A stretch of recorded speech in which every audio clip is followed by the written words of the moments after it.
Olá, está começando mais um Jornal Reverso.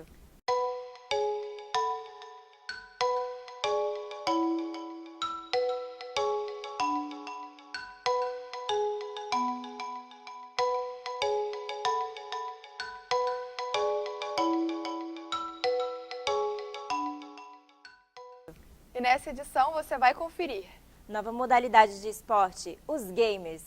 coligações partidárias, entenda como funcionam. Intolerância religiosa, os preconceitos que cercam religiões de matriz africana.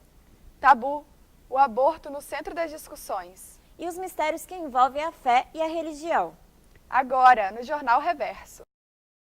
Segundo o Ministério dos Direitos Humanos, o Brasil registrou a cada 15 horas uma denúncia de intolerância religiosa.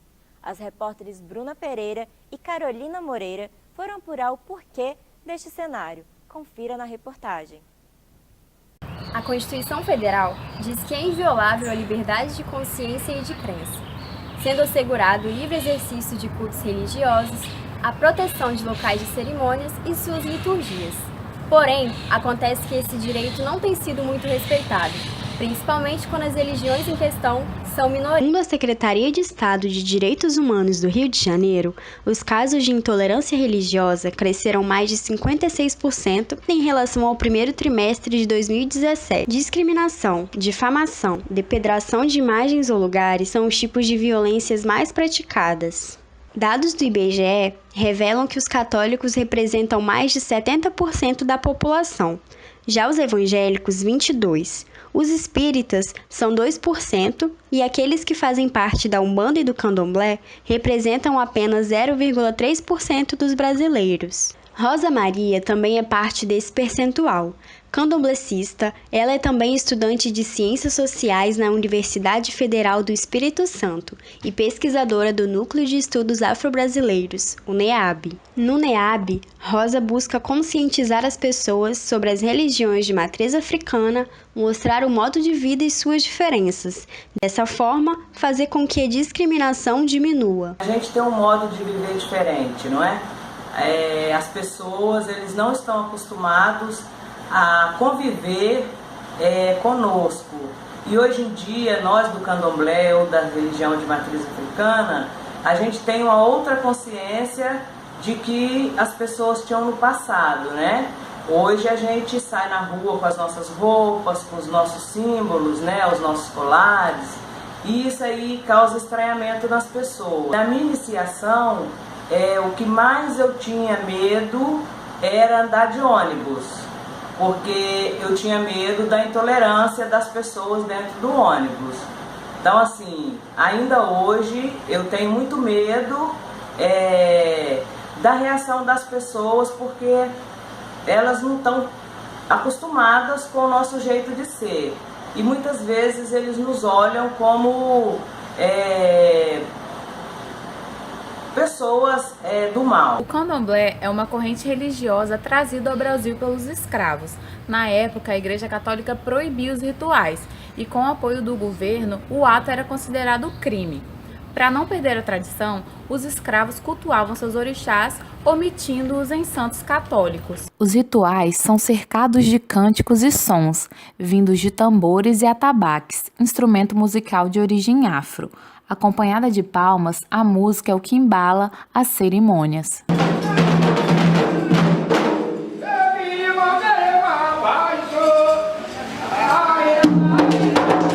A outra parcela vítima de preconceito são os espíritas. Uma integrante do Vale do Amanhecer, doutrina espiritualista cristã, que preferiu não se identificar, nos contou sua experiência e como lida com isso. A entrevistada faz parte da doutrina há 22 anos, mas nem por isso se viu livre do preconceito. Já me chamaram de macumbeira, até uma vez me convidaram para ser padrinho de um garoto e a mãe dele falou, falando que outras pessoas tinham falado que ela, como católica, ia dar o filho para uma macumbeira batizar. Isso eu senti que era um preconceito. Muitos que não conhecem o espírita, um espiritualista, não entende nem o que significa ser um espiritualista, que fala que é macumbeiro, não sabe nem o que é uma macumba, que a macumba significa um instrumento musical e eles não entendem isso. A macumba é um instrumento. Quer dizer, a pessoa não entende, então não arrebata. A entrevistada contou ainda o que mudou na sua vida após conhecer a doutrina. Aprendi me conviver melhor com as pessoas, a entender melhor as pessoas e também até ser mais tolerante, porque antes eu era muito menos tolerante do que eu sou hoje. Então hoje, através da doutrina, eu me sinto uma pessoa melhor, uma pessoa mais humana, sem preconceito, sem respeito à religião de todos. O professor de filosofia e doutor em ciências da religião, Edebrand Cavalieri, avaliou o preconceito e a intolerância sofrida nas religiões de matriz africana. O preconceito sempre existiu, né? E ele tem diversas formas. Então, muitas igrejas não admitem os tambores dentro da igreja ou determinados instrumentos musicais por considerarem ligado a religiões não cristãs. Então, isso daí é um preconceito.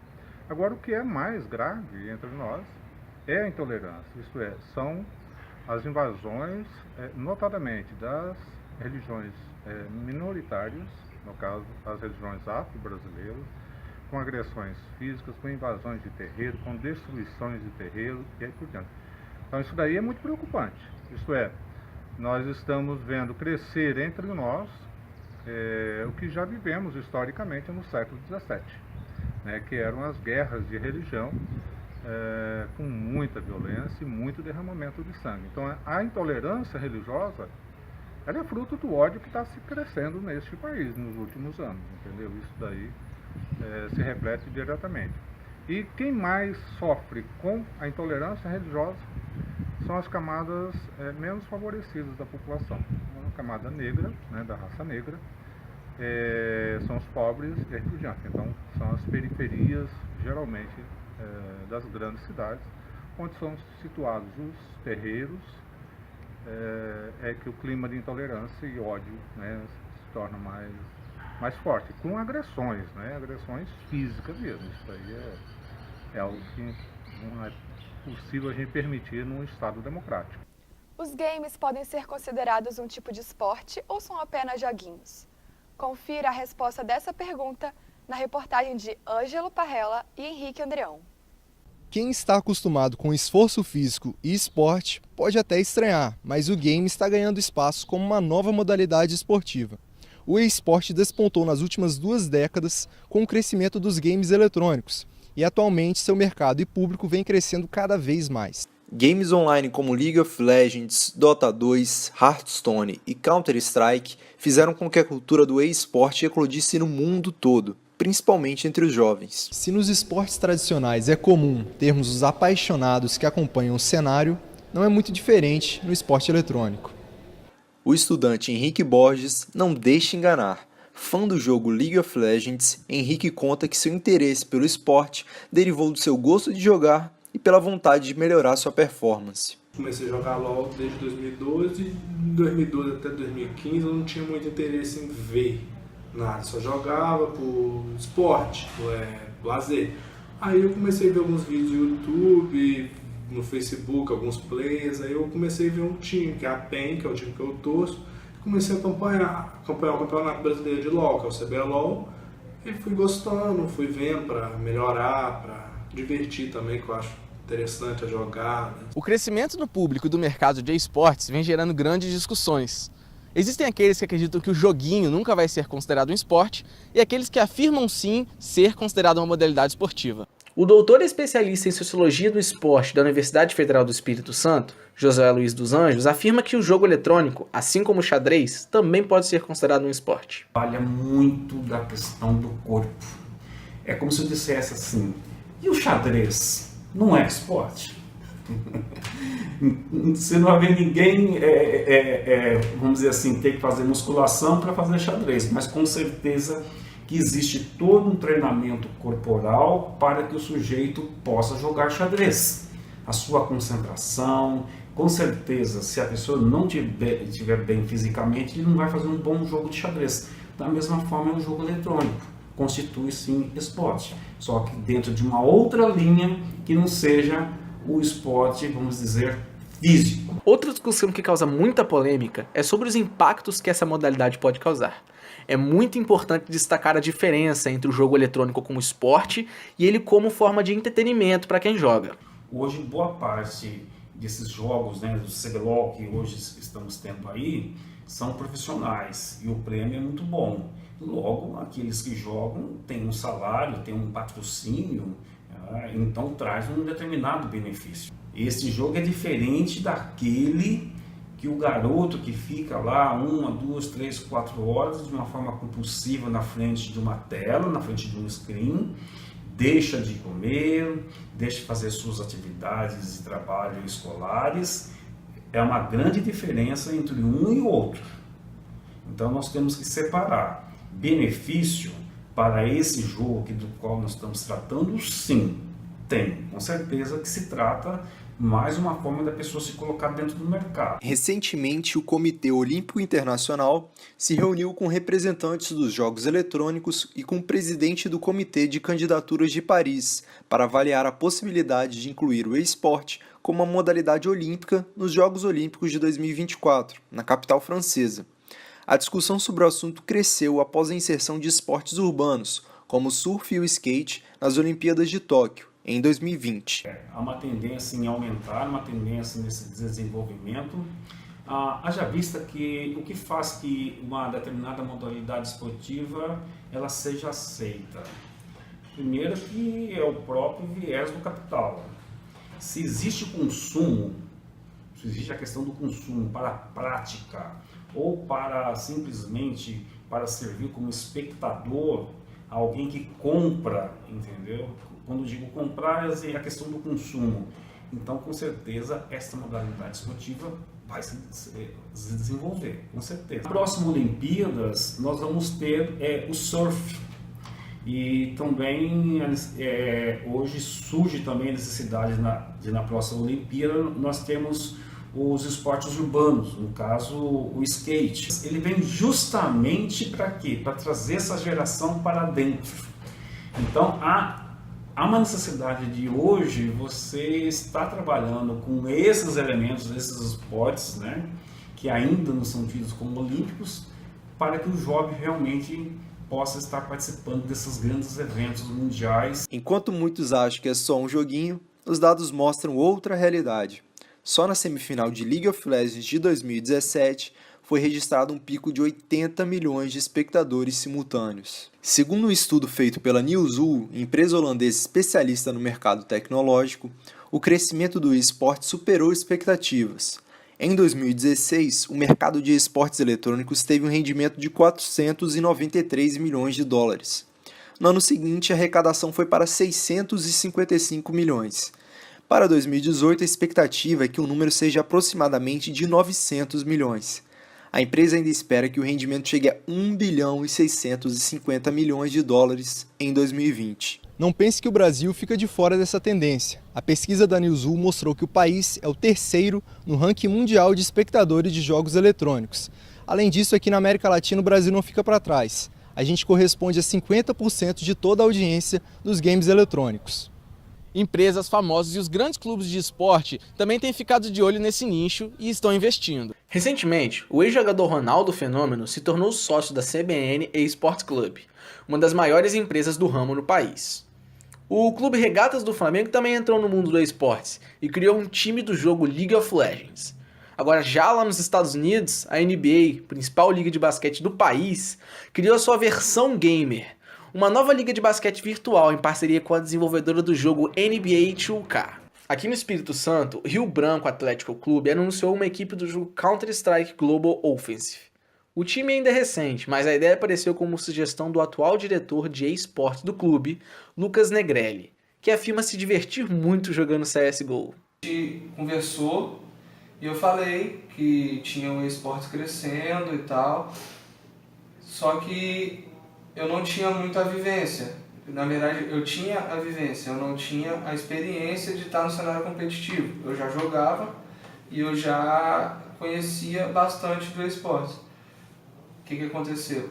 Eu fui, pesquisei mais e encontrei o Jonas, que é torcedor do Rio Branco, e a gente teve a ideia de entrar com o CSGO. Tá sendo bem bacana, porque, até citar um exemplo, ontem eu estava jogando nos servidores da Valve, que é a gestora do jogo, um menino perguntou, porque eu uso a tag, né, RBAC, perguntou RBAC de Rio Branco, eu falei sim. Aí ele, eu sou torcedor do Rio Branco, eu sou capa preta. Tipo assim, eu nunca imaginei que isso ia acontecer. E ele achou muito legal e até pediu um contato para estar conversando, né, para estar ajudando na equipe também. Jonas Barbosa, treinador do time, contou um pouco dos objetivos da equipe no cenário competitivo. A gente quer fechar a nossa line-up e daí partir para os campeonatos da Gamers Club para poder chegar até a liga profissional. Que chegando na liga profissional é o ponto mais alto que a gente pode chegar.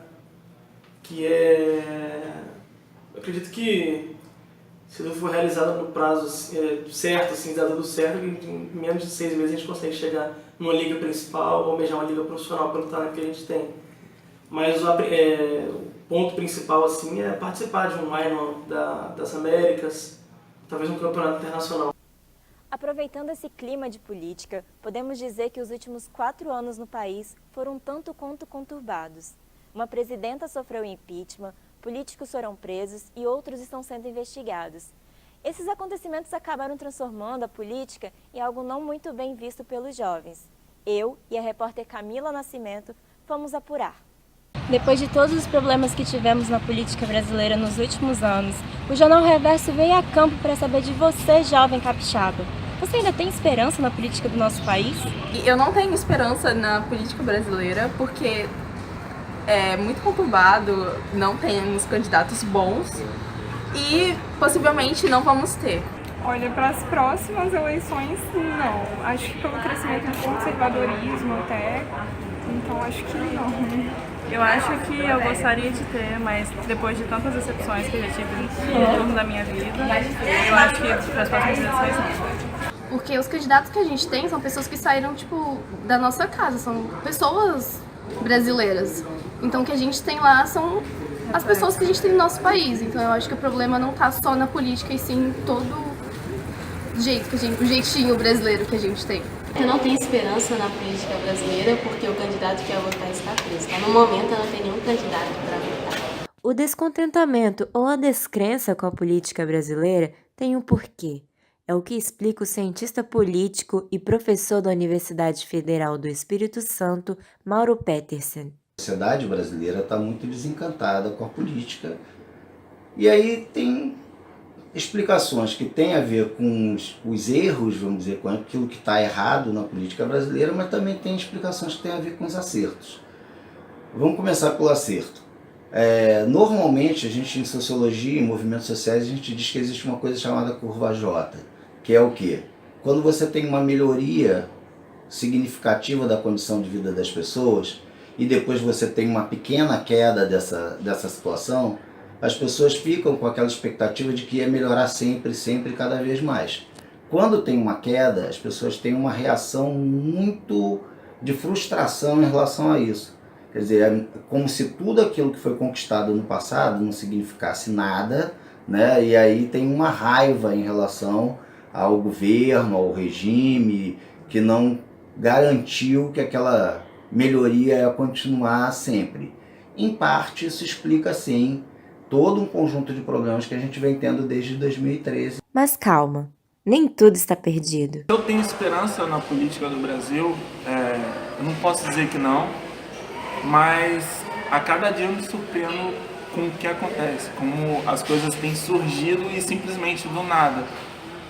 A gente veio de um período onde, teoricamente, a gente tinha políticos que valorizavam as pessoas que possuíam posse, e a gente está passando por uma política que tudo isso está mudando, né?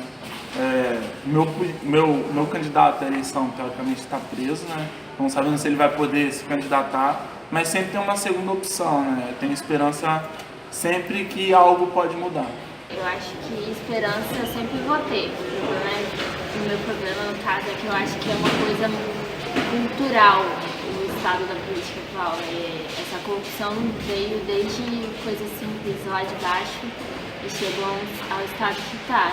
Tanto que seja continuado algumas políticas de recuperação da economia, eu acho que tanto a economia quanto outros fatores como o social também pode ser recuperado com um bom tempo. E eu acredito na política brasileira porque eu estou analisando novas propostas e acredito que elas podem mudar o cenário atual. O Jornal Reverso fica por aqui. Muito obrigada e até a próxima!